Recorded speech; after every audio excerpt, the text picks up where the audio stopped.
Hi guys! Today we're going to be going over all the series that I want to get to in 2022.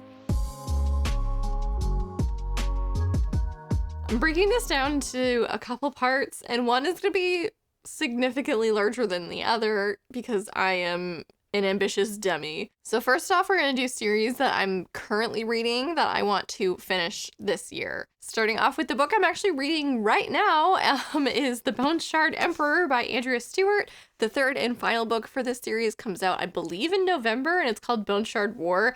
I don't even think the cover's been announced yet, but I love this series. I'm about 20% of the way, 25% of the way, I think, through this one at the moment, and I'm just having such a blast. I love this world that Andrea Stewart's created. The series actually, I believe, is called The Drowning Empire, and it's just so unique and interesting. This is a multi-POV fantasy series inspired by East Asia, and we explore this empire.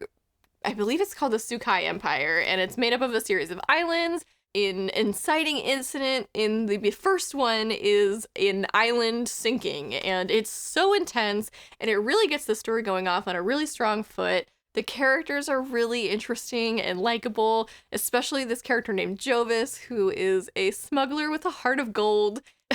He's sort of like the guy who doesn't want to be the hero, but sort of accidentally ends up becoming the hero, and he ends up bonding with this really unique and interesting magical creature, and he names him Mephi. I love the exploration of that dynamic, and I'm very curious to see how this all plays out. This one and the previous one I got for Christmas, both last year and the year before, so I might ask for the third one for Christmas this year, but if I do that, I don't know if I'll be able to finish it this year, but I don't know. It's so good, and I want to stay on top of this series. I'm loving it, and everyone needs to read it. I feel like this is super underhyped, and it shouldn't be, because it's so cool and imaginative. Definitely want to at least finish this one this year, if not also get to the third one. Next up is the Broken Earth Trilogy. I read the 5th season by N.K. Jemisin, I believe early 2021, and it was so good. It broke my brain a little bit, though. This is sort of a dystopian story that takes place in a very, I don't want to say strange world, but a world that is plagued by what is known as fifth seasons, and there are these really tumultuous times within their Earth's history. There's been periods of like volcanic activity or extreme drought or extreme rain, and it really upends society and really reshapes it every time this 5th season happens. We also have these characters who can sort of like earthbend is how I typically describe it. They have control over seismic activity, and they're really feared by society at large because they're so powerful, and where their world is already so chaotic in its sort of geological activity, having people who can actually control these things is terrifying to most people. N.K. Jemisin, I think, has a really interesting approach to this story, and I listened to the audiobook for the 5th season when I was reading it, and that narrator was amazing. So I definitely want to pick the Obelisk Gate up on audio as well as I read along. There's just so much happening here, and I don't know if it's going to continue in this one, but she utilizes second person point of view in a way that I think would be really off-putting if it were any other author, but N.K. Jemisin has handled it really well. Again, I don't know if it's going to continue in this one, and I can't say why, but it's such a unique and cool story. When the first one ended, I definitely needed kind of a breather because it was really intense. But it's been, I think, over a year now, and I do really want to pick this up and see how it continues. I don't own The Stone Sky yet, but I'll pick that up when I finish this one. Each of the novels in this trilogy won the Hugo Award in fantasy that year, and that's such an incredible feat. So I do really want to finish this series. The first one blew my mind. I can't wait to see how the next two continue to do so. Next up is the second book in a duology, and I just read the first one and quite enjoyed it, and that is We Free the Stars by Hafsa Faisal. I really liked We Hunt the Flame. That's the first one in this series, and it was a really interesting setting. I liked the ancient Arabian fantasy aspect and the mythology that we got to explore, and that was really cool. I have no idea where this is going, so I'm very curious to pick it up. I really enjoy Hafsa Faisal's writing, and her two characters, Zafira and Nasir, are really intriguing. They have very different backgrounds, but they battle very similar demons, and seeing them kind of come together to work through those was one of my favorite parts about the first book. So really curious to see how this duology wraps up. Feels like there's a lot to tackle still, but we shall see. I read the first book with my friend Stephanie. We might buddy read this one together. Stephanie, let me know if you're watching this, if that's something you want to do. But yeah, so where this is just a duology, I definitely feel like I can finish this year. I own the book. There's nothing standing in my way. So this is going to get read this year. Next up, we have a much-loved series by V.E. Schwab, and that is the Shades of Magic series. This is Darker Shade of Magic and Gathering of Shadows, which are books 1 and 2. Book 3 is on my TBR for this month, March, so I'm hoping to wrap this one up pretty soon. These ones kind of feel heftier than they actually are, but they were quick reads. This one I flew through, and I think that's just because like the pacing was really fast. This one got to kind of sit with the characters a little bit longer, but I loved that, so I actually didn't mind that it slowed down, and I'm really excited to see how the series wraps up. I love the characters. They're so fun. And this is just like a really cool sort of portal fantasy. We follow this character named Kel, who is a special type of magician named an Antari. Basically, it means he has an affinity for all types of magic that are available to people in his world, as well as blood magic. And this blood magic allows him to travel between 4 different worlds that all have the city of London in common. And so he's sort of the king's messenger between these worlds, but he also is a smuggler, and this sort of ends up getting him in trouble and also putting him in the path of this character from our world named Lila Bard. She just has a real taste for adventure, and I've loved reading their story. It's magical, it's fun, it's adventurous. I love the character work that V.E. Schwab has done. I can't wait to see how it wraps up. So I'm, again, hoping to get to this one this month and maybe move on to another series by V.E. Schwab. She's one of my favorite authors, so I'm really excited to finish up the sort of series that I think is probably her most popular. Another trilogy in which the last book is coming out this year is the Kingdom of the Wicked series by Carrie Maniscalco. So I've read Kingdom of the Wicked and Kingdom of the Cursed, and I believe Kingdom of the Feared is coming out this fall. I'm not exactly sure of the date. They only just released the cover, which is like red, and the skull's got rubies in it, which is pretty exciting. This series has been interesting. So we follow a woman named Amelia, and her twin sister in the first book, Kingdom of the Wicked, is brutally murdered. They're both witches, so she fears that they're being hunted by witch hunters, but it also seems like maybe demons had something to do with it. And she summons a demon to kind of help her out, and it ends up being a prince of hell named Wrath, who is very unimpressed that a small-time witch was able to conjure him. The first book is really fun. They're traveling through her city in Italy and trying to solve this mystery about her sister. It reads really fast. The banter between Amelia and Wrath is really fun. And it ended on like quite a cliffhanger. So when Kingdom of the Curse came out, I was like, I have to snap this up immediately. And I feel like the main plot of the first book really took a backseat in this one, which was interesting. And I think like I was fine with it, but I don't think a lot of other people will be or have been. So it's been interesting to see how opinions have been sort of divided on this book. It definitely got a bit more adult as well. And it takes place mostly in like the realm of hell. So we watch Amelia and Wrath go to these different courts in hell and interact with these princes of hell. And it's fun, but it's very different. So I'm really curious to see how the third book, Kingdom of the Feared, is going to wrap this story up. I think it still has a lot of plot work to do, again, where the plot was sort of on the back burner in the second one. It leaves a lot for the third book to wrap up.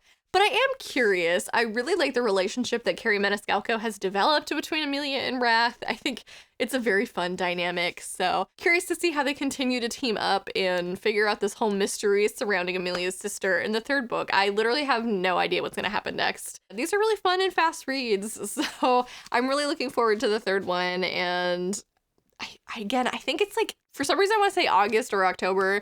This one came out in October, so I'm not sure, but I think it'll be a great fall read as well. So definitely going to finish this up this year. Another duology in which I'm eagerly anticipating the conclusion of is Six Crimson Cranes by Elizabeth Lim. The second book, The Dragon's Promise, just got its cover reveals for both the US and UK editions, and they're gorgeous. Oh my god, I am so tempted to pick up the US editions of both the first and the second books because the artwork is just so stunning. And I love this story. It's one of the, like, it's a book that I wouldn't mind having multiple copies of, honestly, because it's just so enchanting, and I want to recommend it to everybody. So this first book follows a princess named Shiori, and through sort of a series of incidences, she ends up getting cursed by her stepmother, and she winds up with a bowl stuck to her head, and she's cursed with, basically, if she says anything, like every word she says will kill one of her 6 brothers, who have all been turned into cranes. And so she's got to try to find her way back to the castle to kind of confront her stepmother and end this curse, all the while not being able to speak, otherwise her brothers are gonna die. And it's just, it feels like a Disney movie. It just has that sort of whimsical adventure story feel to it. It's got a really cute love story in the center of it as well, which I was just absolutely screaming over when I read this with my friend Stephanie. I was losing it. They're so cute. There's also a dragon named Seryu, and I'm really curious to see how he kind of continues to develop as a character. He was a little mysterious in this one, and he was more of a side character, but it definitely seems like he's going to be more of a main character in the next one, hence The Dragon's Promise. And I'm so curious. This one, like, while it sort of wrapped up the curse part in a nice way, it still left a lot of questions unanswered. So I'm really looking forward to the next book. I love Elizabeth Williams' writing and world building. I think they're so fun. And I'm honestly kind of sad this is only going to be a duology, because, like, I could read an entire series about Shiori and Takan and Seryu. They're just such wonderful characters. And Shiori's brothers are honestly really great too. I love everyone in this book. It's enchanting. So I think the next book comes out in the summer. So I'm gonna pick that up pretty much immediately because I'm so eagerly anticipating that addition to this series. And now we're gonna be moving on to a series that I haven't started yet, but want to this year. I don't necessarily want to finish all of these, as great as that would be. Some of the books I've pulled for this are books 1 of a very long series, and I'm trying to be realistic. I love fantasy. I love fantasy series. I love getting to know characters through multiple books, but it is a time investment, so I'm hoping to at least get to book 1 of all of these. Fingers crossed. I'm gonna start off with some books that I've received as like gift sets for birthdays and Christmas, and the first one of those is the Daughter of Smoke and Bone trilogy. My mom got this for me for my birthday, and I love these reissued paperbacks. I've heard good things about that series, and just Laini Taylor's writing in general I've heard is amazing. But I'm not gonna lie, the original covers really put me off. So I'm honestly really glad they reissued the art in paperback, and it's stunning, and I'm really curious to see what this series is about. It seems like it has to do with like angels and demons and stuff, which is interesting, and I'm very curious to dip my toe into Laini Taylor's writing world. I believe this is also YA, so I'm hoping they're kind of faster reads, but I have heard Laini Taylor's writing is a little denser because it's very like purple prose, and I don't have a problem with that, so I feel like I can finish this series, but I'm not gonna hold myself to that. Again, I want to at least read book 1, but especially where this was a gift and I have this lovely little box set, I would love to get to this and let my mom know what I think, because she's the one that bought it for me. And then for Christmas, my best friend Stephanie got me the Caraval Trilogy in this lovely gift box set. I read Once Upon a Broken Heart last year and absolutely loved it. It was so whimsical and cute, and I just loved the world, and I really liked Stephanie Garber's writing, and the only thing that I felt like I was missing from that was the context that the Caraval series would provide, because it is a spin-off of this main series. So I definitely want to delve into this, especially before the next book in the Once Upon a Broken Heart series comes out. I don't know if that's a duology or a trilogy, which is why I'm not including it in this video, because I don't know if it's going to be wrapping up this year or not, but I'm really curious to see sort of the origin of the Jax character that is in Once Upon a Broken Heart and sort of everything that led up to that story. There's a lot kind of left unexplored in that one that I'm hoping I'll get answers to in this one, and I'm really excited, and thank you, Stephanie. I can't wait to delve into this. If you've been on YouTube or BookTube, that is, for any length of time, you've probably heard the name Robin Hobb. I know I have. I have heard nothing but fantastic things about the Farseer Trilogy and the subsequent series in this universe that Robin Hobb has created. I don't even know how many books she has out at this point. I know she has several series which take place all in the same world. So it's this one, the Farseer Trilogy, then there's the Live Ship Traders, the Tawny Man, the Soldier's Son, the Rain Wild Chronicles. I think those all take place in the same one, and they each have at least 3 books. That last one has 4, so it's 1, 2, 3, 4. It's a 5 series of at least trilogies in the same world. I'm hoping to dip my toes into the Farseer Trilogy. I have heard you have to read these chronologically, so I'm starting with book 1 of the entire thing. I don't know much about this other than there's a character named Fitz, and I believe he's like the bastard son of a king who kind of has like a place in court, but like not an official one, and he ends up becoming like the king's assassin. And yeah, I don't know much about the world other than that, but it sounds really interesting, and some of like the fantasy booktubers that I like share my tastes with the most have really loved this series. So I gotta know what the hype is about, you know? I'm not gonna kid myself and think that I'm gonna finish all of these this year, but this one especially, I need to know what I'm missing out on, and I think reading book 1 will at least give me a little bit of insight into the world that is Robin Hobb. So very much looking forward to this one. If you've watched any of my Fairy Loot unboxings recently, you'll know that we've like received tarot cards for the Red Rising series that are just stunning, and they really piqued my interest in the series. The character art is just so cool, but I like Robin Hobb. I have also heard endless support and praise about the Red Rising series by Pierce Brown. I think this is like, there's one trilogy and then there's like a second trilogy in the same universe.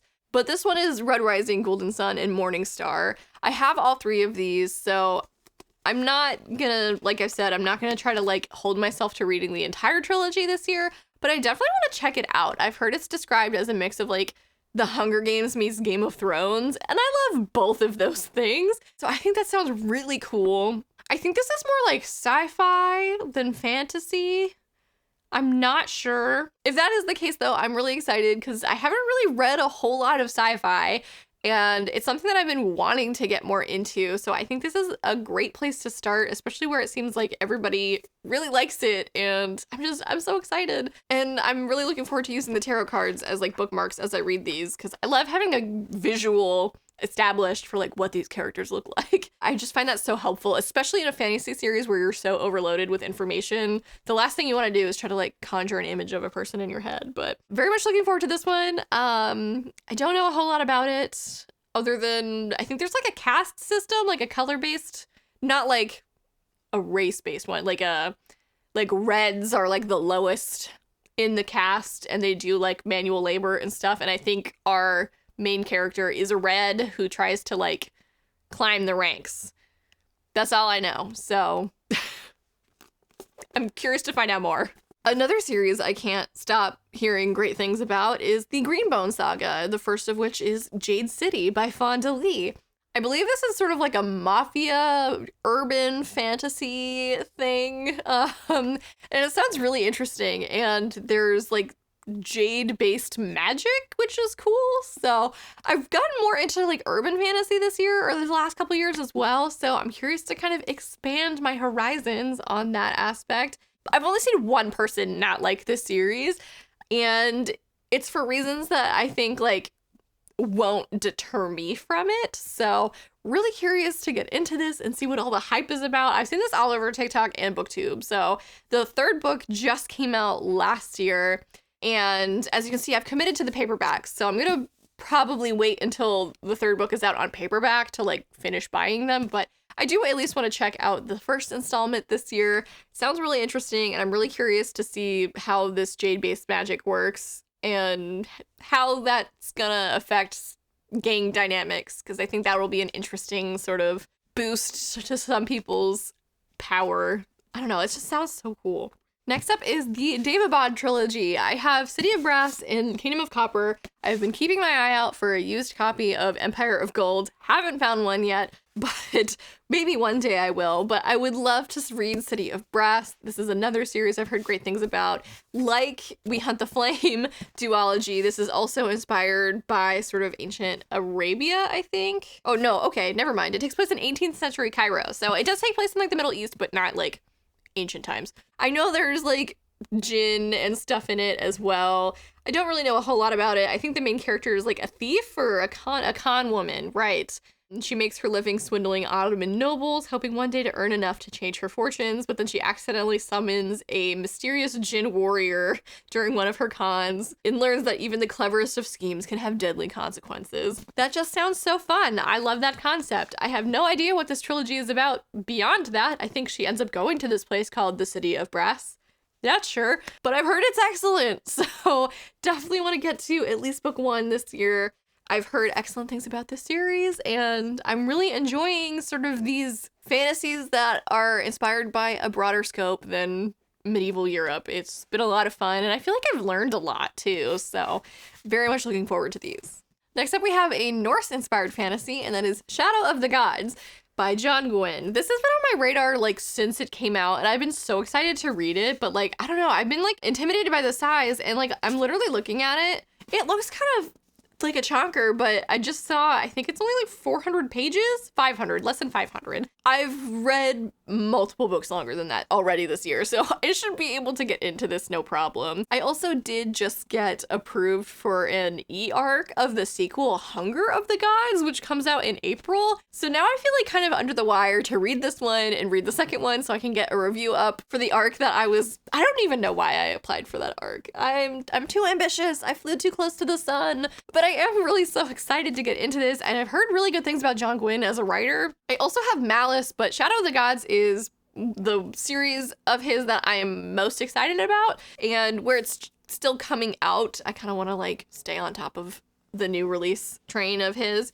And again, I gotta get this done so I can read the second one that I have an arc of. I believe this is also multi-POV, and again, it's Norse inspired, so we have some like Viking-ish characters, I believe. I think like the gods in this series are like these giant creatures. I don't know if they're all dragons, but like, can you see the scale here? He's like tooth-sized compared to this dragon. So I'm really curious. I get like Skyrim vibes from this, so I'm curious to see how that holds up.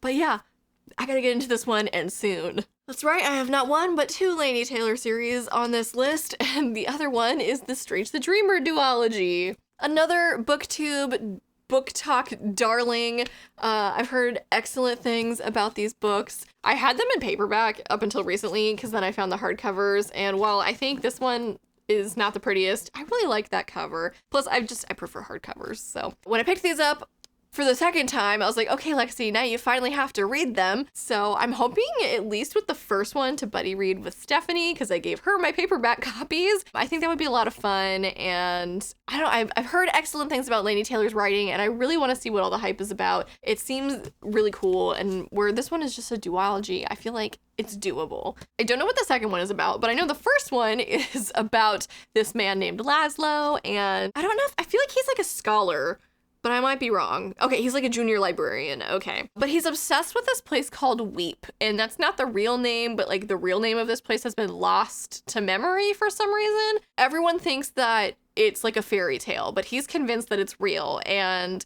he ends up getting invited to go to Weep with like a group of other people, I believe, and that's all I know about it. Other than that there's a blue-skinned lady in it as well. So I'm very intrigued by this series. I'm very curious, and again, they're super popular, and I want to see what the hype is about, and I'm sure they're popular for a reason too. So yeah, Stephanie, let me know when you want to read these. We're getting to the end here, I swear. Are you laughing at me yet? Because I'm laughing at me. Another YA trilogy, we have The Gilded Wolves by Roshani Chokshi. The third book, The Bronze Beast, I believe just came out at the end of last year. So now that the series is completed, I really want to be able to kind of jump right in and binge it. I don't know how like fantastical this is. I know it's a heist story and that it takes place in our world. I believe they're in Paris in this first one at least. Or maybe that's the second one. I don't know. I've heard it has Six of Crows vibes in that sort of heist way, and that Severin is sort of like has. And I don't know, I don't know a lot about this, but I'm very intrigued, and like, I don't know what it is, but I feel like I'm gonna like it. Also, look at this gorgeous green cover. Not that that has anything to do with how good the story is gonna be, but I love a good heist story, and I want to see sort of how cleverly this one is written. I found this one used at my local bookstore for $7 recently, and I figured that was a steal. So if I like this one, I'll definitely pick up the next couple because I feel like I'm gonna like it. I'm trying to buy fewer like complete series until I've read the first one, and I know for sure that it's something I want to commit to, but I do feel like I'm gonna like this one. So let me know if you've read this one. How Six of Crowsy is it? I'm curious. I've seen the comparison a lot, but I don't know how accurate it is. And next up, we have 2 different series by the same author, and I've been wanting to read this author for a really long time. He is incredibly popular, both on social media and just in publishing in general. Probably one of the most prolific fantasy authors of our time, and that's Brandon Sanderson. I have 2 of his series so far, or at least the beginnings of them. I own Skyward and Starsight in his Skyward series, I think is what it's called. And Cytonic, the 3rd and final book just came out. I don't know if it's final, actually. I'm saying that now and it sounds wrong, but I don't know. Yeah, so this is a YA sci-fi, which feels comfortable and approachable to me, because where it's YA, I don't think it's gonna get like too in the weeds.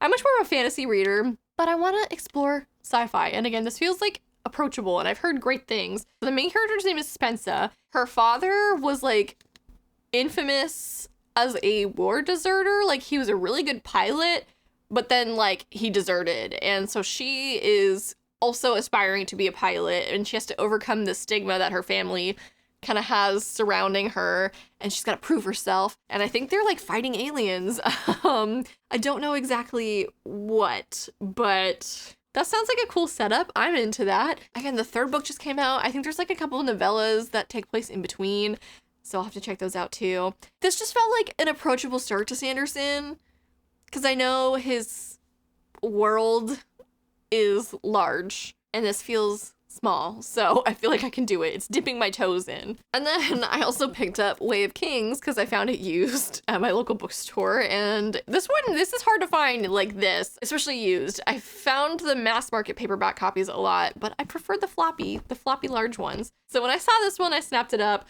and I definitely am not committing to the entire Stormlight Archives, because like they're all like broaching 1,000 pages. This one is at least 990. I know that's just not doable, but I would love to at least start it. Again, I've been wanting to read Brandon Sanderson for a while. I've heard such great things. I want to know what the hype is about, and I really love epic fantasy. It's something where I feel like I've been burned in the past by like George R.R. Martin, but like I'm hoping this fills that hole in my heart. And I want to see Brandon Sanderson's take on it. I don't know. So I feel like these are 2 very different extremes. From what I've heard for like where you should start with Sanderson, it is neither of these books, but they're the ones I'm most intrigued by at the moment. I would obviously love to pick up Mistborn, and I think Warbreaker is a standalone that I've heard good things about. These are just what I have in my collection so far, and I want to at least try to get through what I own before I pick up any further ones. So try to jump on that Brandon Sanderson hype train. I gotta catch up on his backlog before he comes out with 5 new books next year. Okay, that is it. That is sort of the highest priority book series on my list for 2022. I hope that I can at least start all of these. I would love to finish the ones that I'm currently in the middle of, but there's just so many books that I'm so excited about. And I'm like, I love book series so much. I love getting to spend time with characters and really getting to know them inside and out, and just the development that is allowed to occur over the scope of several books. It's just one of my favorite things. It always has been as a reader. And I think that's part of why I gravitate towards fantasy so much, is because they're typically the ones that are released as series. So yeah, let me know down in the comments where to start, because I'm overwhelmed. I have a feeling a lot of people are gonna say Brandon Sanderson. We'll see, we'll see. But yeah, thank you guys so much for watching. Again, feel free to leave comments down below. If you've read any of these, definitely give me your recommendations. Is there anything missing from this list that you think I should check out? Please let me know. And as always, please like this video, subscribe to my channel if you haven't already, and have a lovely day. Bye.